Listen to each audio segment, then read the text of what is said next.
Hai, welcome to Cik Ros channel. Kali ni nak share resepi chicken salad yang simple. Okey, ini bahan-bahan untuk buat chicken salad yang simple tapi sedap. Okey, ni ayam yang Cik Ros dah perap dengan garam dan black pepper sikit. Baby tomato sikit, salad, terpulang lah nak guna salad apa. And then Cik Ros pakai Kewpie dressing roasted sesame. Korean punya salad dressing.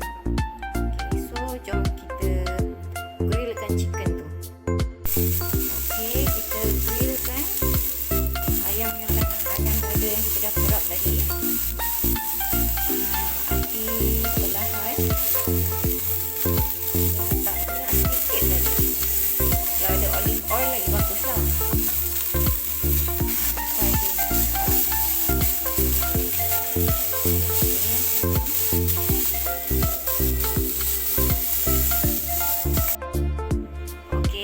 Ayam yang kita dah grill tadi, kita potong dadu and then kita mix lah dengan salad and baby tomato tadi, and then kita tuang sos Kewpie.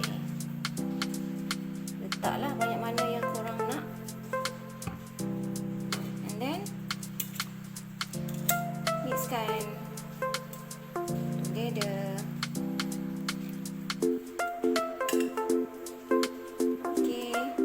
Dah siap.